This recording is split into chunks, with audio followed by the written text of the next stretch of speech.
Recuerda que puedes escuchar este audio horas antes de su estreno y sin publicidad suscribiéndote en cesarvidal.tv.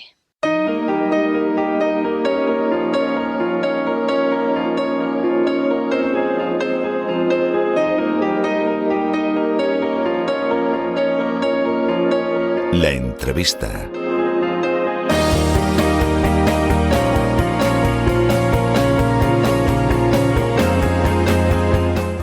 Estamos de regreso para acercarnos una vez más a un problema que ustedes saben que nos preocupa profundamente, porque es el problema del agua.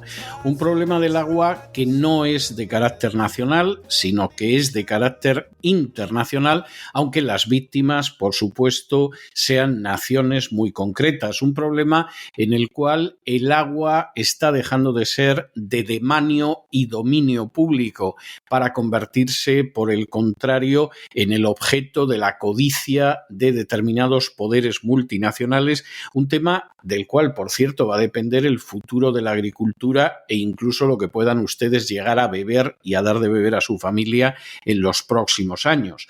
Hoy nos vamos a acercar a uno de los múltiples frentes que tiene el tema del agua en España. Nos vamos a acercar además a un teatro de operaciones, si me permiten ustedes utilizar el término, como es el de Doñana y lo que realmente está sucediendo en Doñana.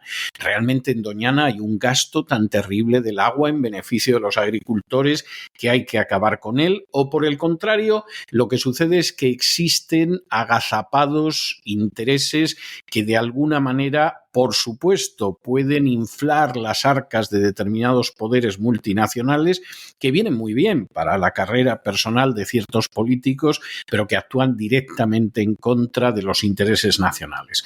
Para abordar ese tema tenemos con nosotros a una vieja invitada de este programa. Lo de vieja no va por la edad, sino por la veteranía, que es doña Pilar Esquinas, abogada especialista en agua. Muy buenas noches, doña Pilar.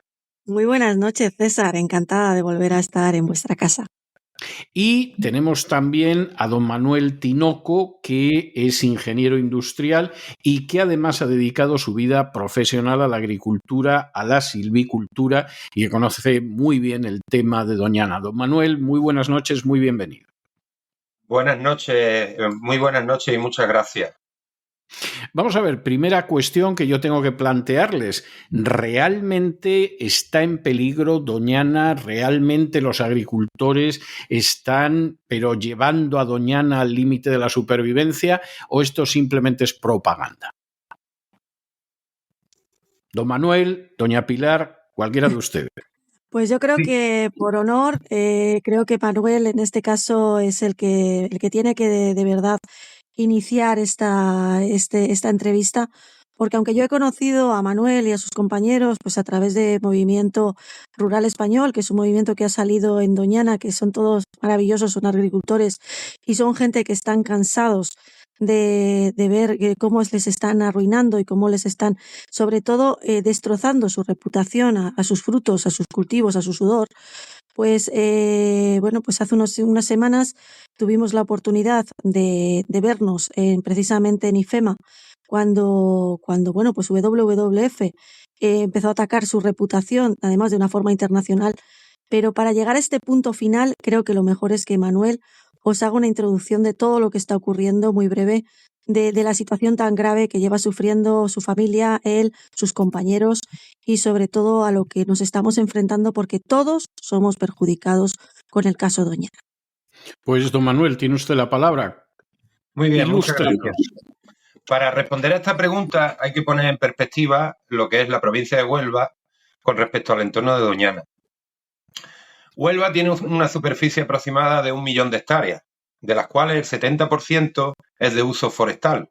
Estamos hablando de unas 700.000 hectáreas.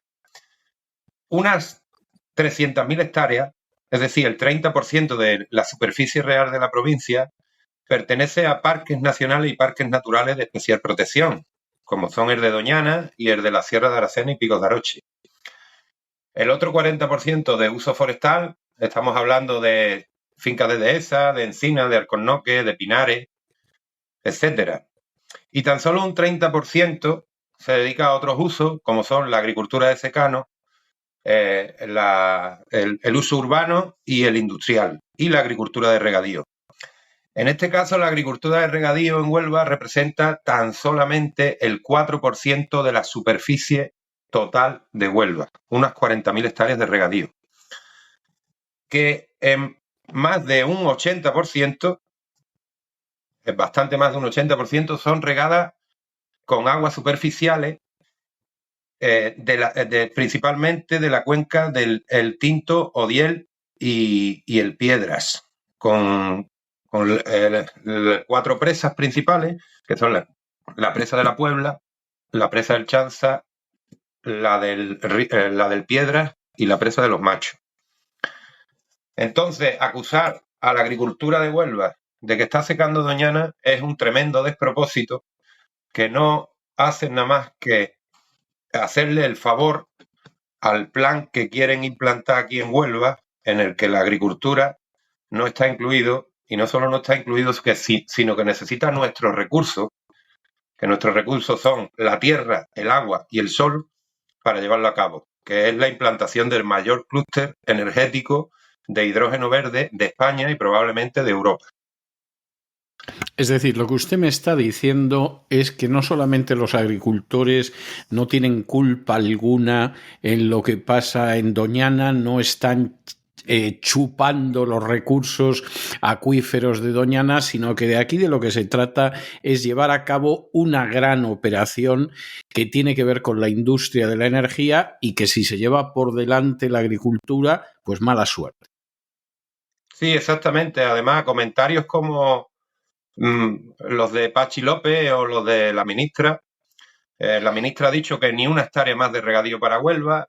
Pachi López ha dicho que los agricultores de Huelva tenemos que irnos a Marruecos, que allí sí se reúnen las condiciones suficientes y necesarias para llevar a cabo nuestra producción. Pues nos hacen notar nada más que cuál es la actitud del gobierno actual con respecto a la agricultura en Huelva.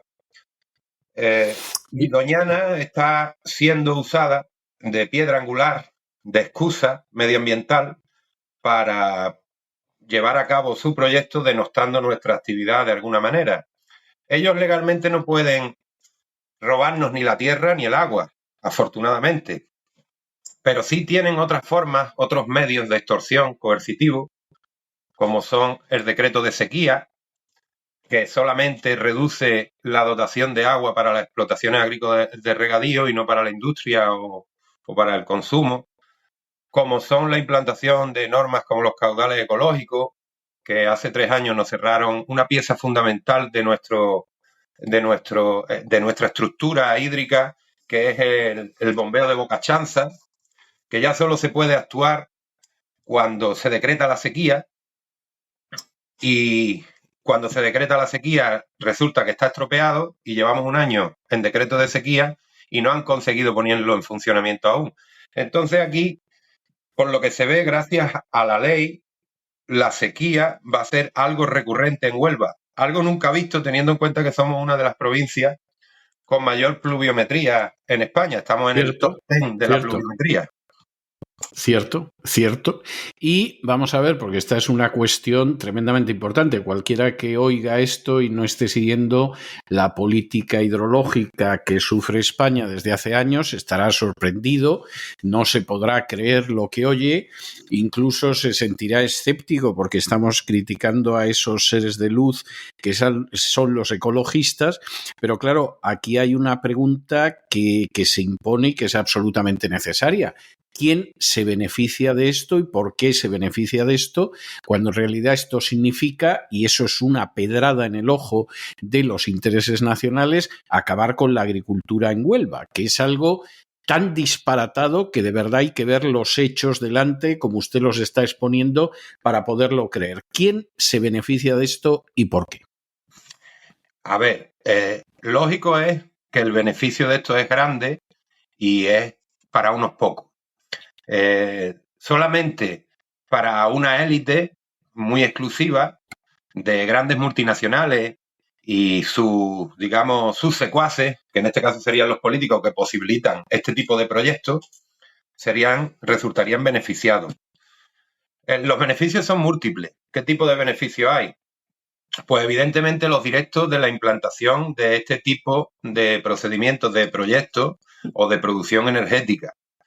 Esos son los directos y la empresa beneficiada directamente. También tenemos que tener en cuenta que si trasladamos la actividad económica con todo el desarrollo social y económico que genera en la provincia, la trasladamos a Marruecos, en Marruecos va a haber una serie de beneficios.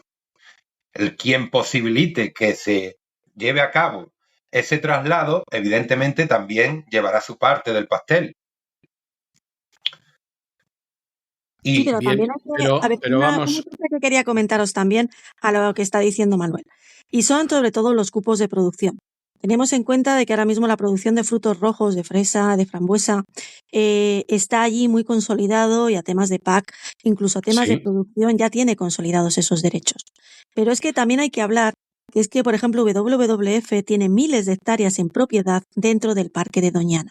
Entonces, cuando se está hablando de constituir y crear el Consejo del Agua y sobre todo las masas, cada masa de agua está gestionada pues por ese consejo y por esos unos organismos, porque te estamos hablando que son las comunidades de regantes y las comunidades de usuarios son organismos dependientes por así decirlo, del Estado, aunque luego realmente sean semiprivadas porque están gestionadas supuestamente también por estos regantes y estos usuarios.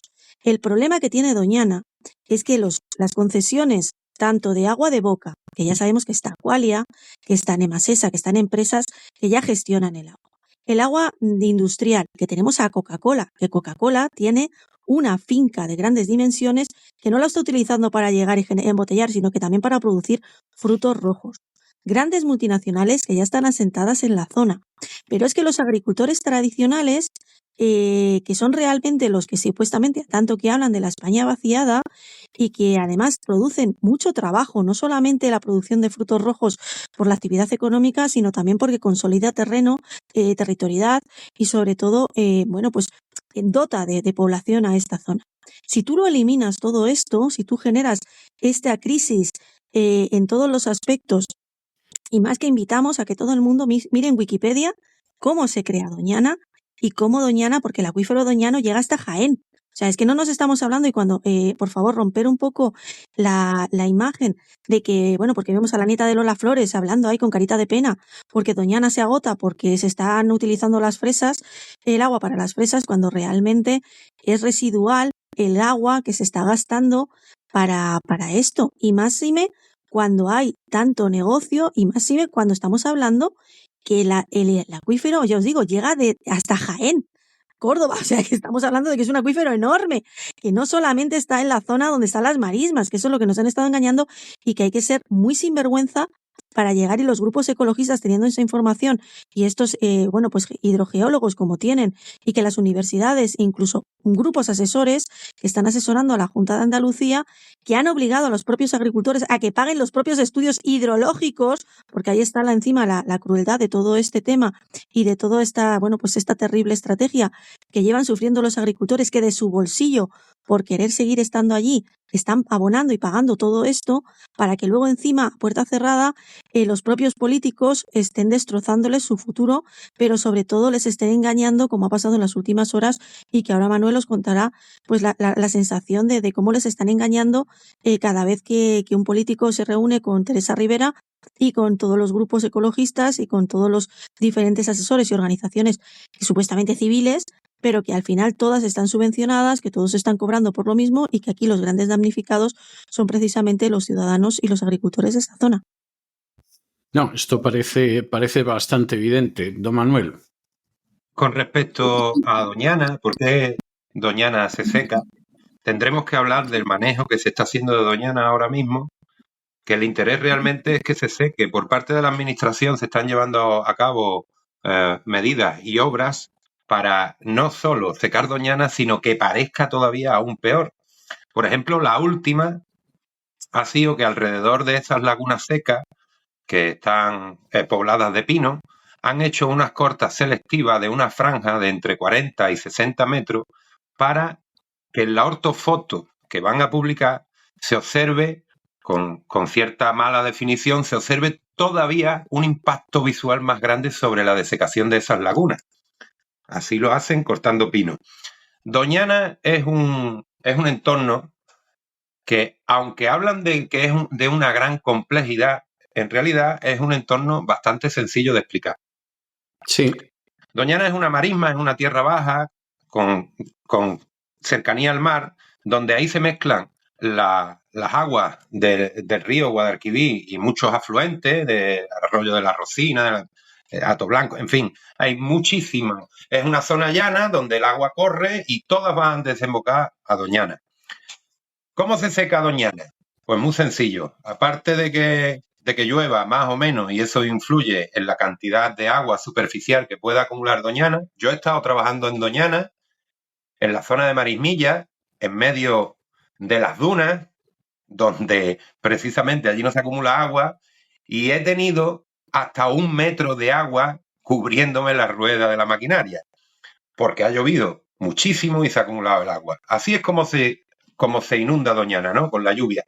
Pero claro, Doñana también recibe agua de la ribera del Guadiamar, recibe mucho agua.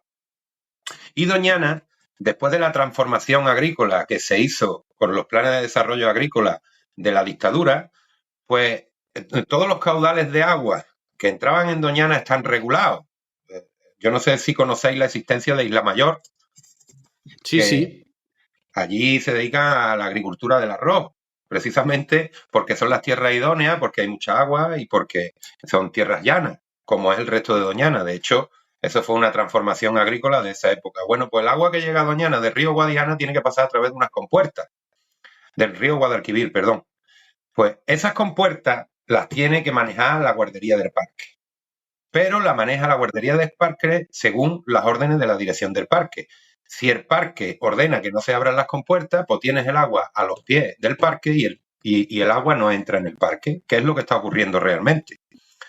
Todo lo que nos cuentan de que por la extracción ilegal de agua Doñana se está secando es una inmunda falsedad. En primer lugar, porque dicha extracción ilegal no se lleva a cabo.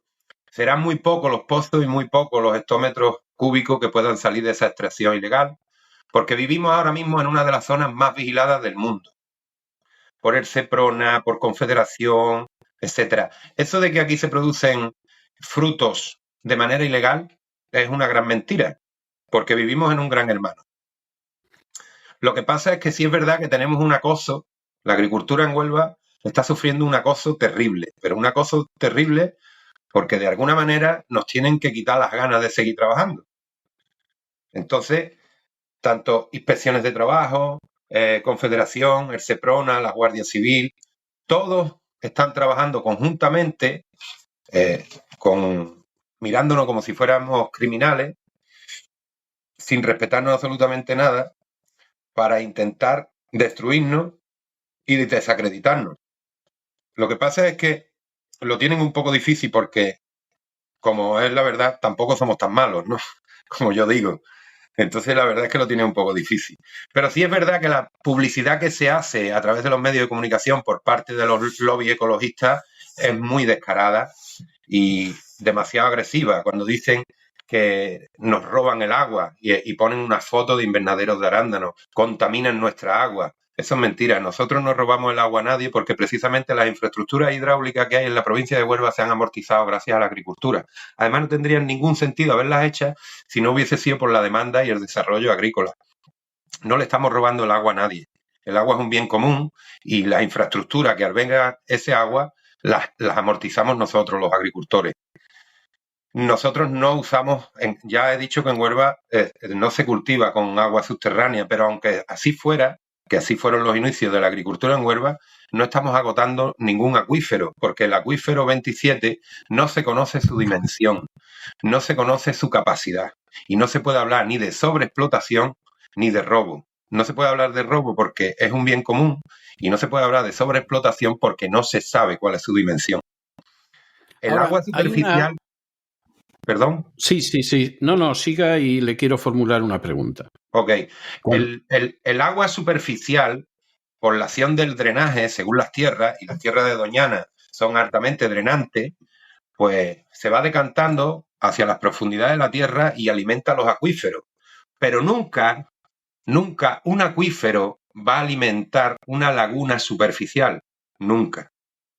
Eso es la mentira más gorda que nos cuentan en los medios de comunicación sobre Doñana, que dice que la extracción de agua está desecando los acuíferos.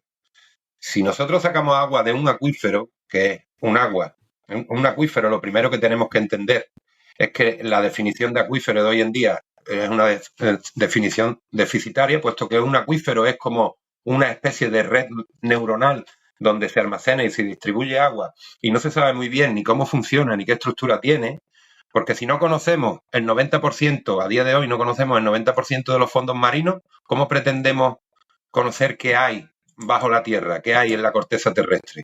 Hace unos días leí una noticia que unos científicos habían descubierto una nueva roca que la han llamado ringudita, que dice que es muy abundante en la corteza terrestre, cercana al manto, y que alberga una inmensa cantidad de agua que superaría al agua contenida en todos los océanos del planeta. Y la alberga en un cuarto estado, que no es ni líquido, ni sólido, ni gaseoso. Eso leí. O sea que desconocemos profundamente la realidad que nos rodea. Ahora, hay una cuestión, don Manuel, que a mí me llama muchísimo la atención, y que usted ha mencionado y que tengo que decir que me ha dado un escalofrío cuando lo he oído, las cosas como son. Y es el hecho de que de pronto les digan a los agricultores españoles que lo que tienen que hacer es trasladar sus cultivos a Marruecos. Vamos a ver. Que la riqueza nacional te digan que en vez de quedarse en tu nación, lo que hay que hacer con ella es enviarla a otro país, ya es que es algo que si no es alta traición, desde luego se parece. Pero que además se diga eso hablando de españoles que trasladaran esa riqueza española a Marruecos, indica un desconocimiento absoluto de lo que son los tratos con Marruecos. Yo he conocido en mi juventud a gente que tenía, por ejemplo, campos y explotaciones agrícolas en Marruecos, y cuando se produjo la independencia de Marruecos se quedaron absolutamente sin nada. Nadie los indemnizó y, por supuesto, nadie les pagó ni un melocotón. ¿Qué es lo que hace pensar a estos políticos que si ustedes se llevan, por ejemplo, la fresa a Marruecos, el día de mañana el rey de Marruecos decide que los cultivos que ustedes tienen ahí se los expropian y se los quitan y van a estar ustedes protegidos de un acto de despotismo así? O sea, yo es que reconozco que ya simplemente sugerir que la explotación agrícola que tienes en España y que es parte de la riqueza de España te la lleves a otro país, ya me resulta enormemente inquietante. Si me dijera, aparte de que tiene usted cultivos en Huelva, pues tenga usted cultivos también en Marruecos o tenga usted cultivos en Guatemala, lo podría entender. Pero que te digan, usted tiene que sacar esto de España y llevárselo a otro sitio, ya de entrada me sorprende y me indigna. Pero que encima ese sitio sea Marruecos, que no tienes ninguna garantía de respeto a la propiedad, me crea pero una enorme desazón. O sea, ¿qué justifica esto? Aparte de decir, váyanse ustedes de una vez que me están impidiendo el negocio. Mire ¿usted cree que en Marruecos hay cambio climático o no hay cambio climático? ¿Usted pues cree Miguel, que en Marruecos hay protección de los derechos de los trabajadores o no lo hay? ¿Usted cree que en Marruecos se produce una agricultura respetuosa con el medio ambiente o no se produce? Yo, sinceramente, mi respuesta ante esta pregunta es que los políticos que tenemos hoy en día en España ni se los merece España ni nos lo merecemos los españoles. Porque ellos no están trabajando por el interés general y sí por sus intereses particulares y su promoción económica dentro de esta sociedad.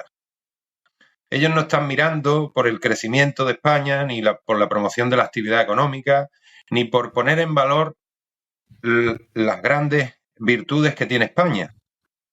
Ya eso lo hemos conocido antes con la destrucción de parte de la agricultura, con las ayudas de la PAC que servían para arrancar viñedos, para dejar de producir algodón, se cerraron las desmotadoras de algodón. y se cerraron también, dejamos de producir remolacha azucarera, etcétera, etcétera, etcétera. Esto no es nuevo. Las viñas que se arrancaron aquí, por ejemplo, en el condado de Huelva, que producen unos vinos fabulosos, que, por ejemplo, el vino de Manzanilla de Cádiz proviene de aquí, Sí, como usted sabrá. Pues esas viñas que se arrancaron no volverán. Las hemos perdido. Y las hemos perdido por ignorancia. Porque sucumbimos a precisamente lo que Alemania quería en su momento, porque esas viñas que quitamos aquí se sembraron en la ribera del Rin, en Alemania. Y ahora mismo estamos siendo víctimas también de los intereses de la Comisión Europea, de Europa, de los grandes poderes económicos europeos, que ven a España como su patio trasero, donde solamente tendremos derecho en un futuro próximo a dedicarnos al turismo, porque somos un país muy bonito y muy barato, donde se come muy bien y se bebe muy bien, somos muy simpáticos y muy amables, y un país que va a producir toda la energía que necesita Europa, puesto que ellos mismos han renegado del gas natural, del carbón y de otras energías.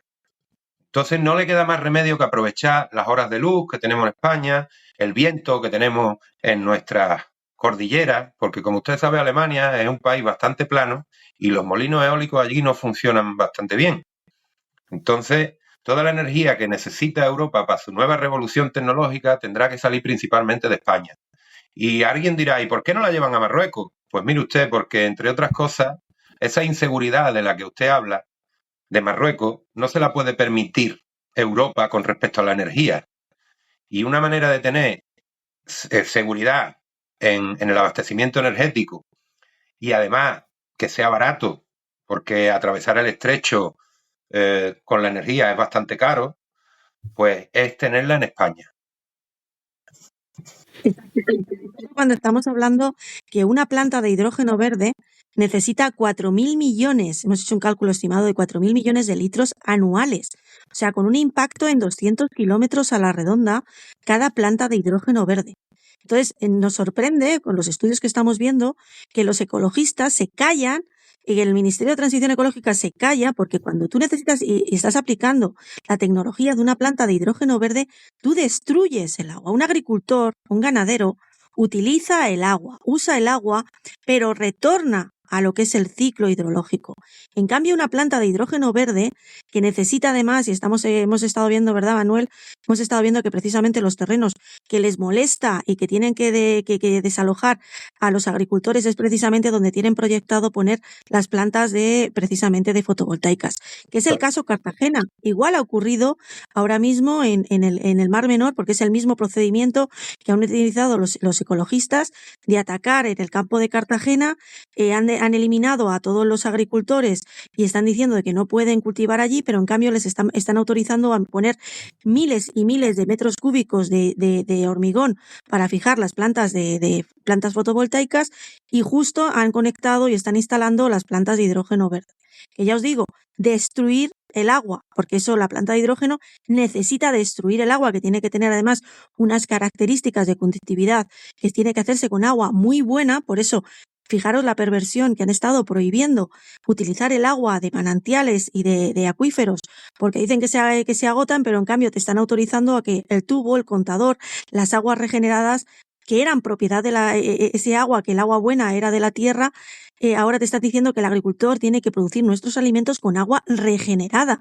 Un agua que no sabemos cómo van a contaminar precisamente los acuíferos, no sabemos qué consecuencias va a tener esos alimentos, esas verduras que nos estamos consumiendo, pero como hay tanta codicia y hay tanta inversión, porque estamos hablando que las depuradoras están controladas precisamente por los fondos de inversión, que es un agua que ya que está más que pagada, porque la hemos pagado todos los ciudadanos con nuestro recibo, tanto con el alcantarillado como la reutilización, pero que encima obligan a los agricultores a pagar por ese agua regenerada, porque como les están prohibiendo, como es el caso de Málaga. En Málaga estamos igual, agua que era de excelente calidad, y les obligan a los agricultores a que tienen que regar sus aguacates, que están secando las plantaciones, pero con el mismo sistema. Y es que este gran reseteo que han utilizado, primero activando el Plan Hidrológico Nacional y los diferentes planes de cuenca, se han inventado de que tenían que vaciar todas las reservas de agua. Nos hemos encontrado de que en los últimos años empezaron con Ricobayo, vaciaron todas las presas, han tirado todo el agua al mar y claro, la sensación cuando te hacen la foto o la ortofoto, como decía el compañero, o cuando llegas y estás pasando con tu coche y pasas y, ¡ay, es que hay sequía porque están los pantanos vacíos!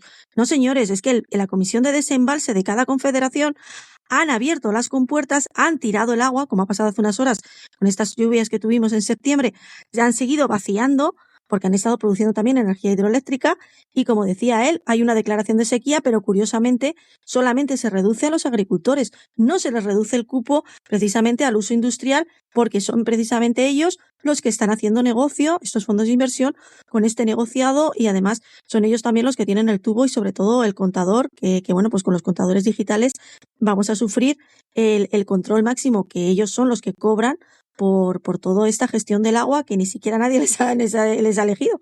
Simplemente que ellos han sabido cómo sobornar y cómo conseguir entrar en los diferentes ayuntamientos o en las diferentes gestiones de las diputaciones y se han quedado con el control del agua estos fondos de inversión. Bueno, ¿y los agricultores qué van a hacer? ¿Van a ir con los tractores a Coca-Cola? ¿Van a ir con los tractores a Moncloa? ¿Qué es lo que van a hacer frente a esta situación en la que, dicho sea de paso, parece obvio que España ha asumido el papel de colonia, de protectorado, al que le dicen lo que tiene que hacer, que consiente que se apoderen de su riqueza nacional y que hagan con su territorio, pues de la capa un sayo, a aquellos que saben cómo manejar a los políticos? ¿Qué es lo que va a suceder aquí? ¿Qué van a hacer los agricultores? Pues los agricultores de momento nos estamos organizando aquí en Huelva como un partido político de nombre Movimiento Rural Español, con la esperanza de poder unir a todo el sector, de poder concienciar, porque uno de los problemas que tenemos también los agricultores es que hay muchísima desinformación. Claro. Hoy en día no solo es la sociedad víctima de la gran desinformación, sino también los agricultores somos víctimas de una gran desinformación. Entonces, la desinformación ayuda a que estas élites consigan poner en funcionamiento sus planes, porque esa desinformación nos divide a todos. Unos piensan una cosa, otros otra. De hecho, ahora mismo, aquí la estrategia que se está llevando a cabo en Huelva es que nos acusemos unos a otros de no haber cumplido con las restricciones pactadas anteriormente. El delegado de Agricultura nos ha dicho que, claro, que como algunos agricultores se han pasado en las limitaciones que nos habían impuesto hace un año, pues que ahora se ve obligado a imponer una restricción mayor. Claro, eso ha cardeado los ánimos y nosotros desde Movimiento Rural Español estamos intentando concienciar a todos los agricultores que eso no es así, que tenemos derecho al agua, que nos están engañando, que ese agua nos pertenece y que si el gobierno quisiera, en Huelva no habría sequía. Lo que pasa es que el gobierno se pasa por alto muchas cosas, entre ellas que Huelva, con su agricultura de regadío, contribuye al PIB nacional en un 2% aproximadamente, del cual el 60% se traduce en empleo y seguros sociales, es decir, el 60% de nuestra facturación bruta va destinada a la economía social directamente. Nosotros sostenemos cientos de miles de jornales en la provincia, damos empleo a mucha gente y hay una industria en torno a nuestra actividad, entre fitosanitarios, plásticos y demás insumos, y van a acabar con todo eso de un plumazo. Pero claro, a ellos un poco les importa porque tienen resuelto el problema. Aquí, evidentemente, las entidades financieras también saldrán ganando. Cuando nos tengan que expropiar nuestras tierras, nos embarguen nuestras tierras y tengan un comprador oportuno, que será la industria del hidrógeno verde, que además de comprar la tierra para poner placas solares, comprarán los derechos de agua para producir el hidrógeno. Con lo cual, el plan es perfecto. De un plumazo se quitarán a los agricultores de en medio, se quedarán con la tierra y a todos los emigrantes, porque tenemos una población emigrante muy importante en Huelva, pues a todos los emigrantes lo mandarán para casa y no se tendrá que hacer cargo el gobierno ni de los ilegales ni de los legales. porque como se quedarán sin trabajo tendrán que volver a sus casas. Entonces resolverá muchos problemas de un solo plumazo y no tendrá que abordar ningún otro con mayor hincapié. Bueno, me parece muy bien. Bueno, les tengo que agradecer muchísimo el tiempo que nos han dedicado. Yo creo que es realmente un tema extraordinariamente importante. Desde luego, en el caso de España es desesperante, pero créanme ustedes si les digo que esto es a escala mundial y que hay una batalla en ese sentido verdaderamente a cara de perro y de la que depende muchísimo de lo que va a suceder en muy pocos años. Y les agradezco muchísimo este tiempo que nos han dedicado, en el que creo que no es que hayan arrojado luz, han enfocado ustedes toda una batería de farolas sobre lo que está sucediendo en estos momentos en Doñana, en Huelva, pero en general en España. Doña Pilar, don Manuel, muchísimas gracias y muy buenas noches. Muchísimas gracias, don César. Muchísimas gracias a usted. Muy buenas noches. Es muy cruel todo lo que está ocurriendo, pero de verdad, Doñana no está arruinando ni está secando el acuífero, sus agricultores. Es simplemente las ganas de destrozar y sobre todo de hacer negocio con un territorio tan bonito, pero que aquí lo que hay detrás es especulación y sobre todo dinero, mucho dinero. Totalmente de acuerdo.